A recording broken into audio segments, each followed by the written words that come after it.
¿Qué pasa si Maduro muere o cae preso? En primer lugar, vale la pena resaltar que el cambio de Venezuela depende única y exclusivamente de los ciudadanos venezolanos y la elección del nuevo presidente. Para nadie es un secreto que el drama que viven hoy los venezolanos es una triste realidad que se veía venir, y la misma no se debe convertir en una telenovela sin sentido que solo sirva para llenar los noticieros del momento. Una vez más la historia está por darle una oportunidad a Venezuela, la cual posiblemente vayan nuevamente a desperdiciar si solo se concentran en Maduro y el resto de chavistas. Debemos tener claro que la caída de Maduro no garantiza nada. Pero ¿cómo es que la caída de Maduro sería nula para Venezuela? Entonces, ¿es mejor que continúe en el poder? No. No es eso lo que quiero decir. Lo que pasa es que en Venezuela no se deben acostumbrar a acogerse al lema de quien no conoce su historia está condenado a repetirla, y es casi lo que van a hacer, por buscar una alternativa que los saque de inmediato de la crisis en la que están. Les explico. Si vamos al pasado y recordamos, Venezuela tenía la esperanza, con la llegada de Hugo Chávez en 1999 al poder, significaría el fin de una élite egoísta en el Estado, y se dejaron seducir por la historia de este particular personaje. Comencemos a sudar, a trabajar, a aguantar sueño, hambre y necesidades más de las que hemos aguantado para organizarnos. Cada uno de ustedes conviértase, así como Jesús, el de Galilea, en el multiplicador de los panes. Hugo Chávez era un militar apasionado por la historia del gran Simón Bolívar. Era de origen humilde y el autor de un intento de golpe de Estado en 1992. El pueblo pensó que por ser drásticamente diferente en su aspecto y personalidad a los poderosos sería el líder ideal para Venezuela. Pero no debemos olvidar que los gobernantes representan lo que es y piensa el pueblo que les entrega el poder.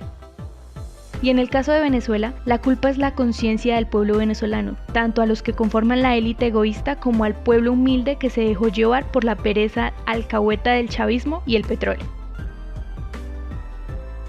En la actualidad, el chavismo está muy desgastado. Más tarde que temprano, su régimen reventará, y es allí donde los venezolanos deben organizarse, ricos y pobres unidos, para entregarle el poder a alguien que piense en una distribución más equitativa de la riqueza. Porque al final, el error de la derecha y la izquierda ha sido elegir gobernantes para una sola parte de la población.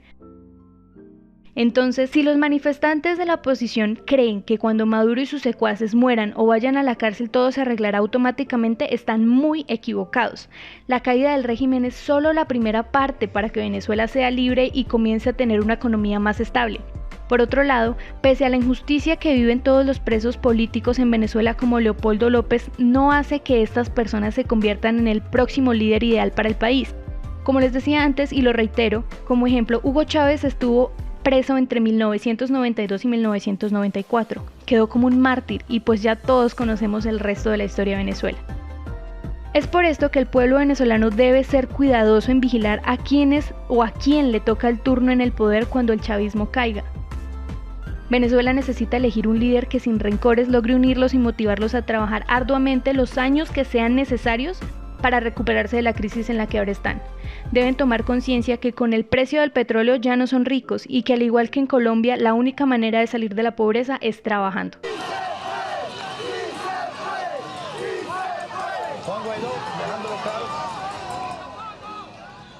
Venezuela debe tener presente que una vez caiga el chavismo, deben abandonar el odio, el rencor, el egoísmo y la corrupción que los ha acompañado por tantas décadas, porque es así como los venezolanos verán cómo automáticamente Venezuela llegaría a la prosperidad que tanto anhelan.